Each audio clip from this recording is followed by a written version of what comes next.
Estás escuchando Desmalezando. Hoy tenemos en agenda uno de los tantos temas que vienen ocurriendo en la ciudad de Buenos Aires en relación con la gestión del gobierno de la ciudad, que se trata directamente de los negocios privados que el gobierno fomenta, encubiertos bajo el nombre de iniciativas o ciertas leyes supuestamente en beneficio de sectores populares o de la economía popular o de iniciativas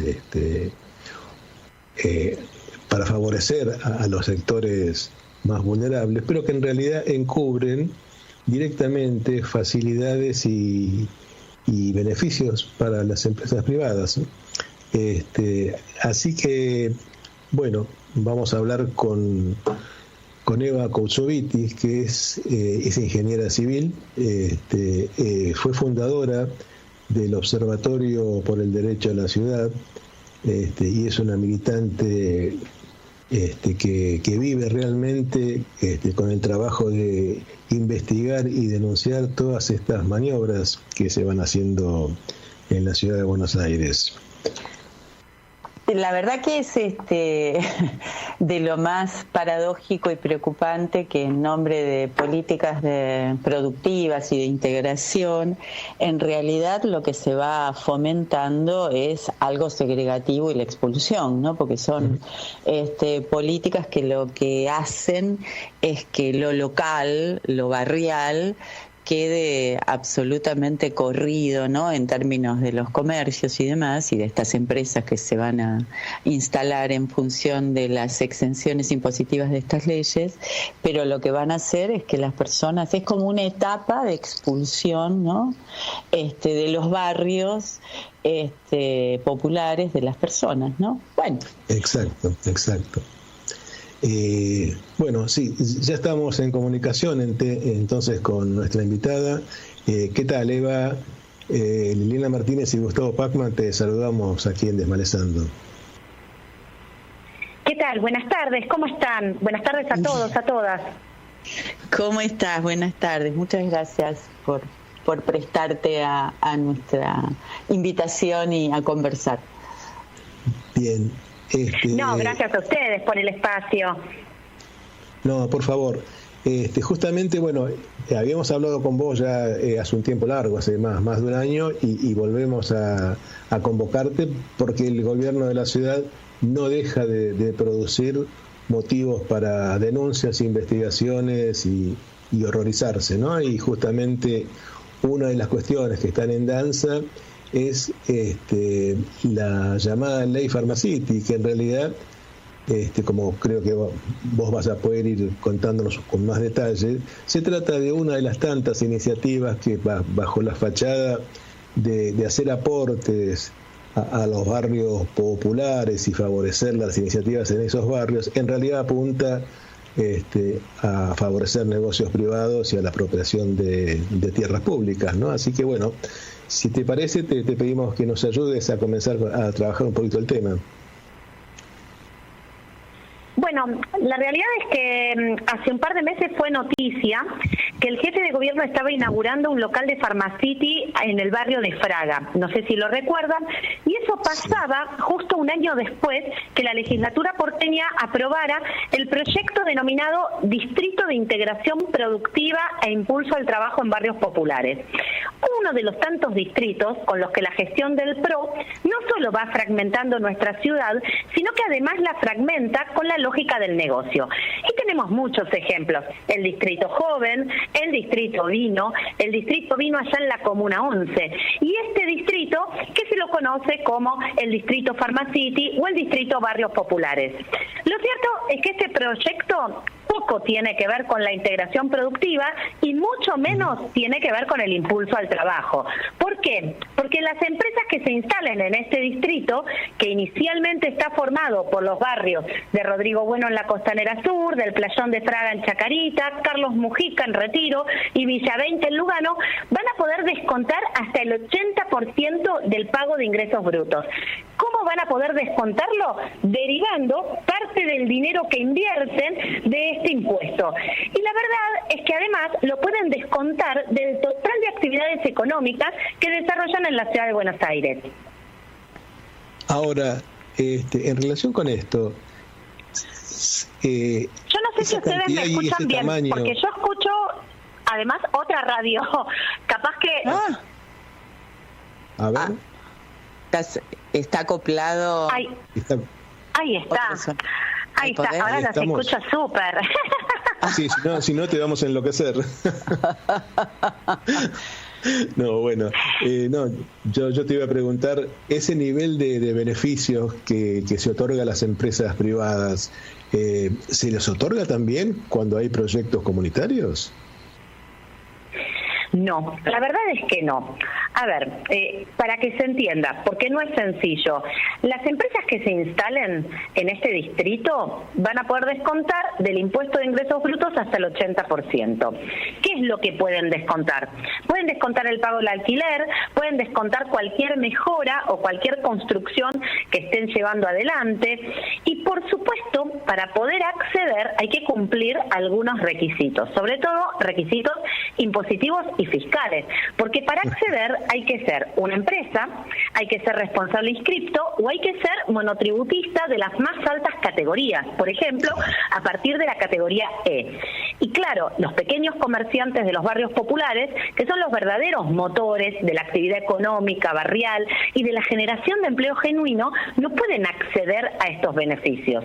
No solo no pueden acceder los comercios locales, sino que tampoco a este beneficio pueden acceder el conjunto de los comerciantes de la ciudad de Buenos Aires. Quienes se benefician son las grandes cadenas comerciales. En este caso, la noticia hace un par de meses era esta inauguración de este local Pharmacity en el barrio de Fraga, ya en Chacarita, que por supuesto además en ese barrio no es necesaria una farmacia porque a la vuelta hay una mutual, que es la Mutual Sentimiento, que está instalada hace muchísimos años y hace muchísimos años viene trabajando con el barrio. Lo cierto es que estos beneficios son beneficios a los que, insisto, no acceden ni los comerciantes de los barrios populares ni tampoco los comerciantes porteños. Esta ley lo que hace es destruir las economías barriales porque compite deslealmente con actividades que se desarrollan en los barrios populares. La ley promociona actividades gastronómicas, promociona la venta de frutas, de verduras, de productos de panadería, promociona la venta de artículos de ferretería, de kiosco, minimercado, juguetería. La realidad es que esta ley es una ley que se lleva adelante sin ningún tipo de planificación previa, es decir, no tenemos estudios serios que identifiquen cuáles son las actividades prioritarias para que justamente aquellas empresas que se instalan en los barrios populares no compitan deslealmente con actividades que ya existen. No se ha planificado esta ley a partir de un programa de formación en empleo. Por eso es que la verdad es que lo que estamos planteando es que esta ley viene a destruir el empleo local y no viene a generar la inclusión a partir de la incorporación de mano de obra. Y otro de los temas que también hemos discutido mucho es que los barrios que están alcanzados por este distrito son barrios que tienen leyes de urbanización, leyes que establecen que tiene que haber ámbitos institucionales en donde ese proceso de urbanización se discuta de manera participativa. Esos ámbitos institucionales en donde los procesos de urbanización deben participativamente discutirse con las familias del barrio son las denominadas mesas de urbanización. Este proyecto se aprobó sin respetar ninguna de las instancias democráticas de participación de los barrios involucrados. Por eso es que este proyecto, en lugar de ser celebrado por las familias de los barrios populares, fue un proyecto que tuvo que aprobarse con la legislatura vallada y una enorme movilización rechazándolo. Eva, en relación a todas estas condiciones y regulaciones tan particulares, me parecía interesante por algo que leí en una nota donde vos comentabas respecto de cuál era el requerimiento de contraprestación hacia estas empresas, si querés comentarlo. Mira, en realidad lo cierto respecto del personal, perdón. Exacto. Lo cierto es que la ley establece que las empresas que accedan a este beneficio, insisto, en general cadenas comerciales, grandes cadenas comerciales, para acceder al beneficio tienen que contratar mano de obra local, un 30% de mano de obra local. Pero también la ley les permite no cumplir con este porcentaje cuando la empresa acredita, por ejemplo, que en el barrio no hay trabajadoras ni trabajadores con experiencia en los rubros requeridos. Por eso, insisto, antes de haber aprobado esta ley, deberíamos haber planificado, se debería haber hecho un relevamiento de cuáles son las actividades económicas, cuáles son esas actividades económicas que no están presentes y que es necesario poder reforzarlas, cuál es ese programa de formación continua que nos permite entonces que cuando estas actividades económicas se instalen en el barrio, entonces podamos contratar al 100% de la mano de obra del barrio. Nada de eso sucedió y esta ley, insisto, se aprobó con la legislatura vallada. Es una ley que, al igual que el resto de las leyes que crean los distritos en la ciudad, lo que hace es darle enormes privilegios a un grupo de empresas. En general, grandes empresas, en general estamos hablando de cadenas comerciales. Porque lo cierto es que las empresas que tienen preadjudicados, ¿sí?, espacios en los diferentes barrios que integran este distrito son Pharmacity, es la empresa Gire, ¿sí?, es la empresa Nox, que es una cadena, ¿sí?, por ejemplo, de carnicerías. En lugar de estar apuntalando y fortaleciendo la economía barrial, lo que hacemos es aprobar leyes que van en sentido contrario. Y la verdad que las organizaciones sociales de la ciudad hace mucho que vienen denunciando no solamente la ley Pharmacity, sino que vienen denunciando de manera sistemática la falta de presupuesto para la ley de promoción a la economía social y popular.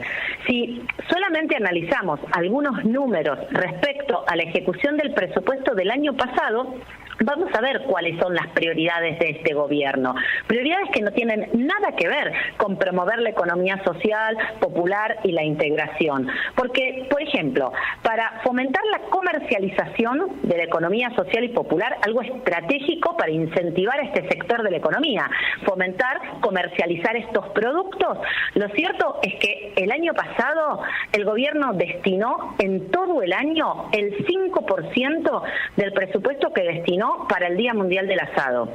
Y cuando miramos, por ejemplo, qué parte del presupuesto del año pasado se destinó a la asistencia técnica a la economía popular, algo también totalmente estratégico. Necesitamos asistencia técnica si, por ejemplo, queremos escalar la producción. Vemos que el año pasado se destinó el presupuesto equivalente a 2 días de propaganda.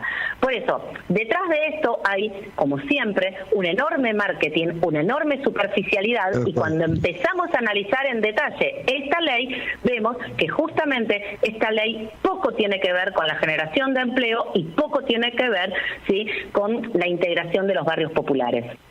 Ahora, digamos, todo este funcionamiento que el gobierno de la ciudad pone en marcha,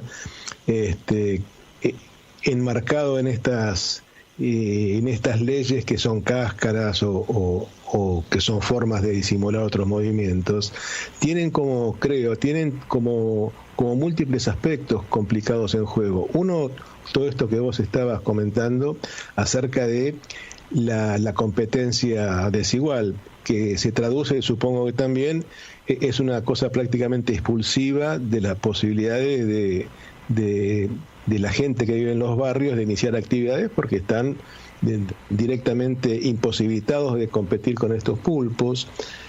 Pero me parece que también debe haber por detrás otros objetivos, como una vez que estén instalados y eliminados todas las posibilidades de actuación de la gente que vive en los barrios, ir avanzando también sobre la propiedad de las tierras, ¿no?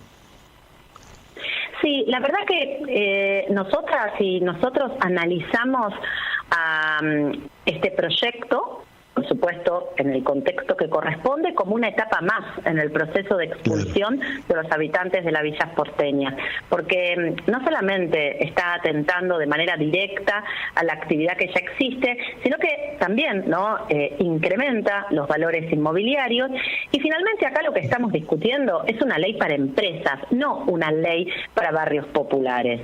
Y el gobierno avanza en esta lógica. En Rodrigo Bueno, el gobierno ahora está ejecutando una obra que es la obra del borde costero, es decir, sobre uno de los bordes del barrio, el gobierno está trabajando para poder sobre ese borde instalar grandes cadenas comerciales. Para llevar adelante esta obra, que por supuesto no es una prioridad del barrio, porque la prioridad del barrio Rodrigo Bueno es el mejoramiento de las viviendas, es el acceso al agua, es el acceso a la cloaca, el acceso a la energía segura, pero para el gobierno la prioridad es construir ese borde costero para instalar grandes cadenas comerciales y colocar una especie de muralla entre el barrio y lo que al futuro el gobierno junto con IRSA sueña, que es esa nueva Dubái allá en la costanera sur. Lo cierto es que para ejecutar esa obra del borde costero, el gobierno está poniendo en riesgo la integridad de las familias y de sus viviendas, también en esta misma lógica expulsiva. Entonces, las familias empiezan a ser relocalizadas porque sus viviendas tiemblan, sus viviendas se agrietan, los pisos se hunden, ¿sí? Se desprenden algunos sectores de mampostería. Hay una lógica, ¿no?, que tiene que ver justamente no con la integración y el arraigo de las familias y de los barrios populares, que debería, para ser posible incorporar con fuerza la dimensión productiva, sino que aquí, detrás de esto, lo que hay es una lógica que tiene más que ver con la expulsión. Si no, realmente no entendemos por qué, por ejemplo, cuando las familias son relocalizadas a las nuevas viviendas, la mayoría de ellas pierden el único ingreso familiar que tenían, que era ese pequeño negocio que funcionaba en la propia casa, ¿no? Un pequeño kiosco, un pequeñito almacén. Cuando se mudan a las nuevas viviendas, ya esa posibilidad de ese ingreso lo pierden. Algo similar pasa también en el barrio Olímpico, en donde todas las plantas bajas comerciales del barrio Olímpico, el Instituto de Vivienda de la ciudad se las vendió a un único dueño. Y hoy todas las plantas bajas comerciales le corresponden a un único dueño y están vacías. Es decir, el barrio necesita equipamiento comercial y además el barrio no puede ser parte de ese equipamiento comercial porque el valor del alquiler de esos locales lo va a definir una única persona. La realidad es que vemos cómo esta lógica es una lógica que se repite, ¿no? La fragmentación de la ciudad, la construcción de distritos que no tienen que ver con las necesidades barriales, sino que tienen que ver con fragmentar para generar negocios a determinados sectores. Y al principio les contaba, no solo el distrito Villa, sino que tenemos el distrito Joven, allá en la Costanera Norte, tenemos el distrito Vino, allá en la Comuna 11, que está llevando al colapso, por ejemplo, al conjunto de las viviendas de casas bajas allá en Villa Devoto. Y en paralelo con todo esto, digamos, también leíamos algunos temas que están dando vueltas en relación con las tierras que se cedieron por parte de Macri ya cuando estaba partiendo de su gobierno, y que el gobierno de Alberto Fernández, al iniciar su gestión, ordenó una auditoría para ver qué se podía hacer con esos traspasos, si cumplían con todas las normativas, las leyes, etcétera. ¿Vos tenés idea qué pasó con esa auditoría? ¿Cuáles son los resultados? Mira, hasta ahora no tenemos un informe claro en relación a eso, pero lo cierto es que hemos logrado, yendo a la justicia, mediante acciones colectivas de amparo, poder recuperar 100 hectáreas de esas tierras públicas privatizadas durante estos últimos 10 años, ¿no? No solamente aquellas últimas tierras que fueron transferidas, ¿sí?, a las apuradas antes de que se generara ese cambio de gestión. Lo cierto es que acá en la Ciudad de Buenos Aires estamos frente a un plan sistemático de saqueo que tiene muchos mecanismos. Uno de los mecanismos del saqueo es la privatización descontrolada y récord de nuestra tierra pública. en tierra pública hemos perdido el equivalente en superficie a los barrios de La Boca y de San Telmo solo en los últimos 10 años. Es como si 2 barrios porteños hubieran desaparecido. Otro de los mecanismos del saqueo son las privatizaciones de los servicios públicos para garantizarle enormes negocios a un grupo de empresas siempre próximas al poder, y la contracara de eso es que esos servicios son servicios cada vez más precarios. Tenemos el ejemplo de la privatización del servicio de alimentación en las escuelas públicas, una privatización que arrancó en la década del 90 pero que se profundizó durante esta gestión, y mientras 19 empresas ¿sí? tienen ganancias exorbitantes, el conjunto de nuestras infancias come alimentos que están ultraprocesados, que no tienen valor nutricional y que ni siquiera conocemos, como la patinesa, ¿no? Que es una mezcla de pati y milanesa, ¿sí? Que no se consigue en ninguna otra parte más que en las escuelas porteñas. Y el tercer mecanismo es el mecanismo que tiene que ver con el cambio de las reglas del juego, permanentemente modificar las reglas del juego respecto a lo que puede construirse. Y así es como el sector inmobiliario financiero compra un predio en el que se pueden construir 3 plantas y gracias a privilegios que obtiene en la legislatura, en lugar de 3 plantas termina construyendo 15. Por supuesto que esa lógica de cambiar permanentemente las reglas del juego para garantizarle enormes negocios al sector financiero inmobiliario es responsable del colapso del conjunto de los barrios porteños. Y para llevar adelante todo esto, ¿sí? Por supuesto que hemos estado asistiendo a esta lógica de venta de tierras públicas y hemos estado viendo en la gestión anterior cómo las tierras nacionales eran transferidas a la ciudad para que la ciudad entonces inmediatamente las pusiera en venta. Así que estamos ahora en un punto de inflexión en la ciudad de Buenos Aires, porque la ciudad está en emergencia habitacional, está en emergencia ambiental y está en emergencia urbanística. Y me parece sí que es fundamental poder poner en debate un nuevo modelo de ciudad, una nueva forma de poder habitar nuestra ciudad, y que ese nuevo modelo para la ciudad de Buenos Aires tiene que ver con poder frenar esta lógica de saqueo, poder frenar que sea el sector inmobiliario financiero con sus representantes quienes definan nuestro presente y nuestro futuro, y que podamos el conjunto de la ciudadanía porteña recuperar la ciudad para quienes la habitamos. Yo creo que de eso se trata, y por supuesto que estas próximas elecciones son una oportunidad para poder poner en agenda ¿sí? cómo queremos vivir el conjunto de las porteñas y porteños. Sí, ahí está, aprovechamos para mencionar entonces que vos sos primera candidata por el movimiento La Ciudad Somos Quienes la Habitamos, y que son, creo, uno de los que están llevando a cabo esta lucha tan desigual, ¿no? Con el gobierno de la ciudad y con las empresas. Yo me preguntaba, Eva, en relación con esto que vos comentabas hace un ratito, de la cantidad de tierras que han podido recuperar a lo largo de los últimos años, ¿cómo fue que las recuperaron?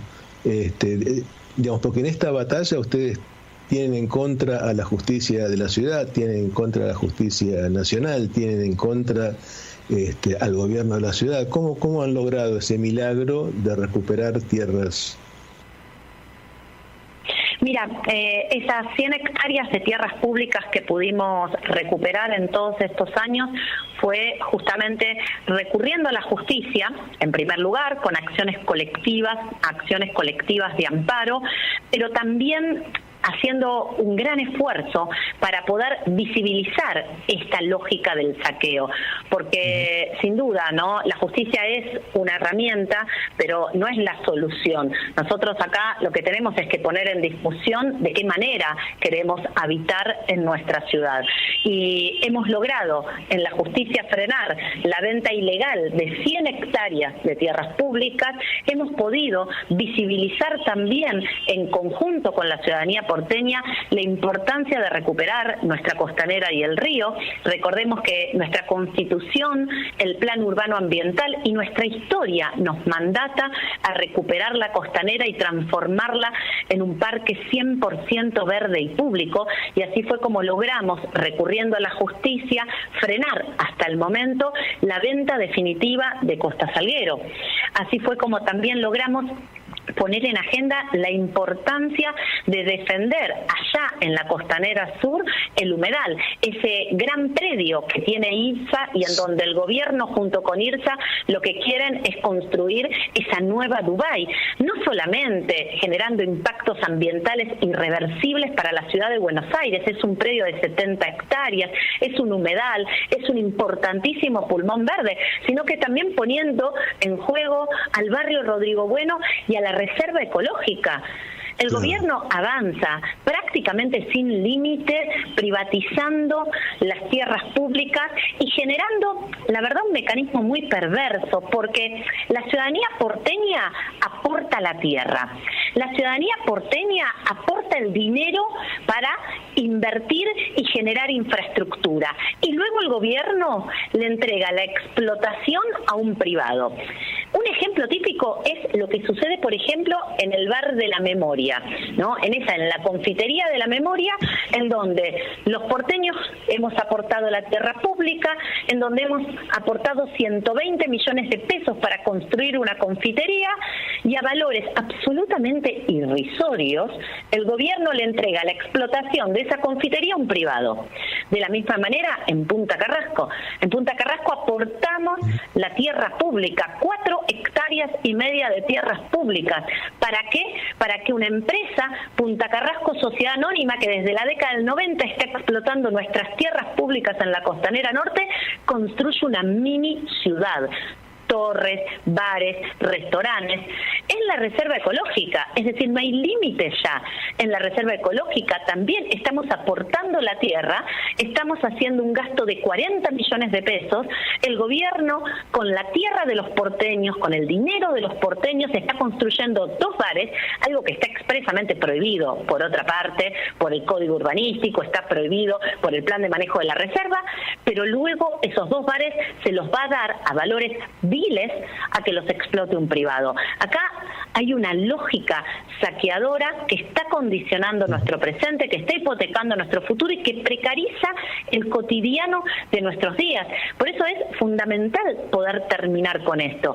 No solamente recurriendo a la justicia, en donde en algunas oportunidades hemos logrado fallos históricos, sino también haciendo visible que necesitamos plantearnos un modelo de ciudad completamente distinto al que hace 16 años nos vienen proponiendo, porque este modelo no está en capacidad de dar respuesta a los problemas estructurales que tiene la ciudad de Buenos Aires. Una ciudad en donde la sobreconstrucción arroja año tras año miles y miles de toneladas de cemento. En 10 años en la ciudad se construyeron 10 millones de metros cuadrados. Sin embargo, en esos 10 años solo aumentó la cantidad de familias que están en emergencia habitacional. Acá esta lógica de la sobreconstrucción no viene a dar respuesta a una demanda de vivienda suntuosa. No, es el mecanismo a través del cual se lavan y se blanquean dineros que provienen de actividades ilícitas. Son viviendas que no están a la venta, son viviendas que no están a alquiler y son viviendas que nunca van a ser ocupadas. Mientras tanto, esas toneladas de cemento van destruyendo nuestras superficies verdes, van ocupando nuestras tierras públicas, van sobrecalentando de manera acelerada y sumamente preocupante la ciudad de Buenos Aires. Eva, por eso es que nuestro planteo... Sí. ¿Se escucha? Sí. Te escucho perfecto. No, te estaba escuchando en esto que ibas comentando respecto del saqueo. Y se me ocurría preguntarte, ¿cuál es tu lectura, ¿no? De cómo la ciudadanía acompaña esta cuestión engañosa, ¿no? De este engaño, esta estafa o este saqueo de lo propio, ¿no? ¿Qué pasa ahí? ¿Qué lectura o qué hipótesis tenés en relación a esto? A ver, yo creo que acá hay 2 cuestiones, ¿no? Importantes. En primer lugar, me parece que tenemos que recuperar una agenda para nuestra ciudad. Eso en primer lugar. Yo creo que hace mucho tiempo que no hay un ámbito en donde en profundidad discutamos los problemas que tiene la ciudad de Buenos Aires. Eso en primer lugar. En segundo lugar, me parece que además hace mucho tiempo que en términos políticos la ciudad ha sido el territorio a sacrificar. Y entonces, de alguna manera, eso ha distanciado mucho algunos sectores que tienen que ver con los sectores populares y con el progresismo respecto a la posibilidad de recuperar la ciudad. A mí me parece que es fundamental recuperar la ciudad. Y para eso yo creo que necesitamos poder fortalecer fuerzas locales, es decir, poder fortalecer proyectos políticos que tengan que ver con quienes hace 16 años vienen siendo protagonistas en esta resistencia al macrilarretismo en la ciudad que hoy nos tiene en este escenario tan complejo y de emergencia. Por eso es que nuestra propuesta tiene que ver con eso, tiene que ver con candidatas y candidatos que puedan hablar en primera persona, candidatos y candidatas que uno se los ha encontrado, que se los ha cruzado defendiendo una plaza, defendiendo un parque, poniendo un límite, ¿sí?, a esa lógica de sobreconstrucción habilitada en el 2018 por el Código Urbanístico. A mí me parece que eso pone en valor, ¿sí?, la necesidad de territorializar nuestra práctica política. Yo creo que hoy tenemos, ¿no?, un problema fuerte de representación política y para eso lo que necesitamos es más política, ¿sí?, pero más política de aquella que todos los días territorializa su práctica, ¿sí?, ahí donde habita. Y para mí eso es muy clave y la verdad es que en estas semanas, ¿no?, que venimos recorriendo los distintos barrios de la Ciudad de Buenos Aires con nuestra propuesta, que es el acuerdo urbano, que la verdad es una propuesta novedosa, pero no tanto, porque es de lo que venimos conversando hace muchos años, ¿no? Son propuestas que han surgido de ese debate colectivo y que tienen que ver con terminar con las concesiones ilegales en la costanera para transformar la costanera en un parque 100% verde y público, algo estratégico en el marco de la crisis climática. Tiene que ver con poder generar un banco público de viviendas, eso es absolutamente posible. Solo el año pasado el gobierno porteño no ejecutó, es decir, ahorró, entre comillas, 130.000 millones de pesos. Con esos 130.000 millones de pesos que no se ejecutaron, se hubiera podido comprarles directamente al mercado viviendas, se hubieran podido refuncionalizar viviendas y hoy tendríamos 10.000 viviendas en un banco público para poder entregarlas en alquiler social, en comodato para las personas adultas mayores o para quienes están en emergencia habitacional. Necesitamos tener una ley marco que regule la democracia participativa. Nuestro paradigma tiene que ver con la democracia participativa ambiental y esa ley marco es una ley marco que tiene que garantizar instancias vinculantes. No es posible que nos anotemos 7.000 porteñas y porteños para participar de una audiencia, que más de 2.000, ¿sí?, planteemos nuestro rechazo a que se venda, por ejemplo, Costa Salguero y que el gobierno igualmente avance, y que si no avanza es porque la justicia lo frenó. Tal cual. Bueno, bien, Eva, te agradecemos mucho, digamos, toda esta conversación y nos parecieron interesantísimas las propuestas que vos tenés ahí en carpeta junto con el movimiento La Ciudad Somos Quienes la habitamos, del que vos formás parte, y esperemos realmente que se pueda seguir construyendo una oposición que pueda en algún momento poner un freno definitivo a todo esto. Te agradecemos mucho. Sí, seguramente. ¿Sí? No, seguramente que vamos a lograrlo, sin duda. Yo creo que hay una enorme vitalidad ciudadana aquí en nuestra ciudad. Me parece que las propuestas que empujamos son concretas, son muy sencillas de llevar adelante. Queremos plantar 1 millón de árboles, queremos las escuelas abiertas hasta las 10 de la noche y sobre todo lo que estamos viendo es que estos casi 200 candidatas y candidatos que nos acompañan y esos miles, ¿no?, lleno de apoyos que hemos recibido para poder presentar una lista a legisladores y a comuneros. Son un enorme motor, ¿sí?, para poder animarnos a soñar que es posible en la ciudad de Buenos Aires vivir de otra manera. Así que yo estoy segura que tarde o temprano eso va a suceder. Así que muchísimas gracias por el espacio siempre, muchísimas gracias por mantener esa agenda de la ciudad tan importante para poder visibilizar aquello, ¿sí?, que a fuerza de propaganda oficial, a fuerza de superficialidad y a fuerza de marketing permanece tan oculto, ¿no?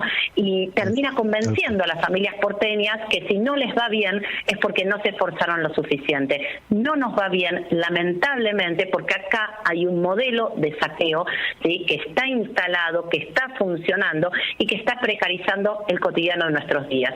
Quieren convencernos de lo contrario, a fuerza de marketing, a fuerza de propaganda. Bueno, la verdad es que la tarea que ustedes hacen es muy importante para justamente poder visibilizar lo que pasa en la ciudad de Buenos Aires y poder habilitar entonces la posibilidad de un debate profundo y sincero respecto a esa ciudad que queremos. Así que yo les agradezco enormemente. No, por favor, muchas gracias y a vos por seguir sosteniendo esta lucha. Te mandamos un abrazo grande. Gracias, un abrazo. Un abrazo enorme a ustedes.